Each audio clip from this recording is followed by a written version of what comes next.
Hi, this is Ron Malhotra. Thank you for joining me on this video.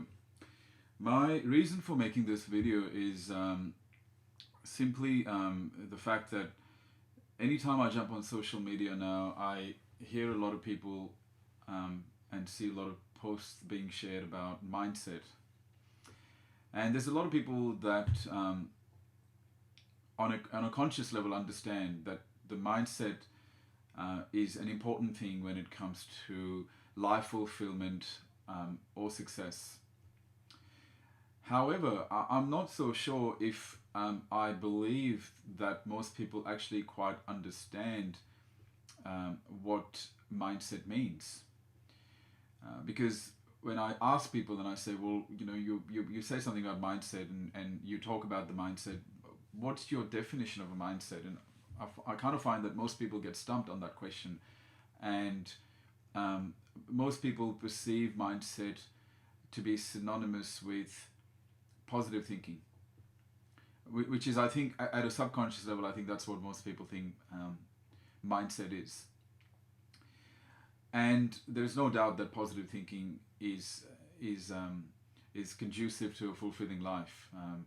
Not only does positive thinking make us feel better, but actually changes the cellular structure inside our body, where and so much of science has recently come out about thinking positive thoughts and its impact on the reality that we create and the circumstances that we create.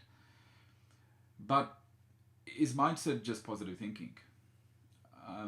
My response is no. There is a lot more to the mindset. So to start with, I wonder how many people consciously think about all the possibilities that are available to human beings just by virtue of us having a mind that has capabilities far superior than any other species.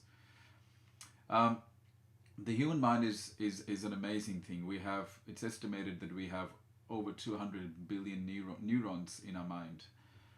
And people that understand the mind are people that typically have better control over their life circumstances and are able to design the type of life that they want. On the other end of the spectrum, you have people that are living lives that they're not happy with, and it's typically a consequence of them not understanding the capabilities of the mind. So when we talk about the mind, we're not necessarily talking about the brain. I mean, that's a whole new subject, but the mind has some amazing capabilities. For example, there's a lot of science now about the art of visioneering. What the thoughts that we visualize, we are able to manifest. And there's been a lot of stuff in the law of attraction that talks about it. But the mind has some even there's capabilities like advanced perception, which is basically the ability to see things in your particular craft, in your industry, in the field that you're working in, or it could just be in any area of your life. But advanced perception simply means that you can see things from multiple perspectives, or you can see things differently to other people. Some of the most legendary sports people and achievers in the world have advanced perception in their chosen craft. But David Beckham knows how to bend the ball. Tiger Woods knows, he can read the course and work out in what direction he needs to hit the ball. So people with advanced perception typically tend to be the high producers in their industry or their craft, because they have this instinct that they've developed, which allows them to produce outcomes and results that are not consistent with the norm in their industry. So building advanced perception is something that anyone can do through practice and obviously something that you must have a passion for.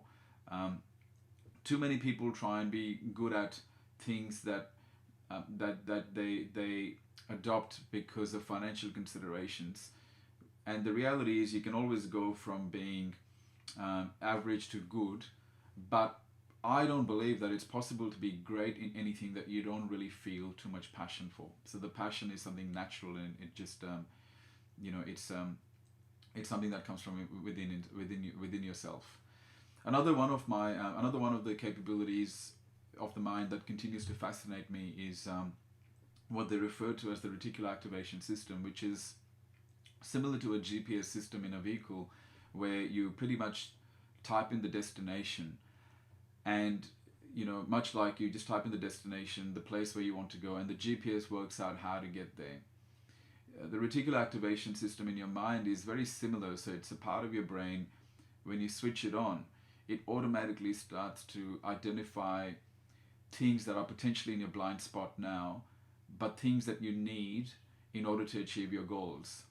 So the people that you need to meet, the events that you need to attend, the opportunities that you need to pursue. It's almost like once the reticular activation system of your mind is activated, it automatically starts to identify those things and bring them into your focus so that you can start taking steps towards your goals. And it's interesting that when the reticular activation is not switched off, all of these things, whilst they're there, they literally fall into a blind spot, and we don't take any action because we don't see those things. That's why, from a spirituality perspective, a lot's been written about the fact that when the mind is blind, the eyes cannot see, and it is absolutely true. It's called inattentive blindness. Your mind literally shuts off things in the periphery, even though they're things that you need, simply because you have not turned on your reticular activation system. So keep watching these videos, and in the forthcoming videos I'm going to share a little bit more about what the reticular activation system is and what you can do to switch it on in your mind, much like a GPS device, and then allow it to bring to you ideas, information and inspiration that you need in order to pursue your goals. I hope that this video was useful. Thank you very much for watching. This is Ron Malhotra.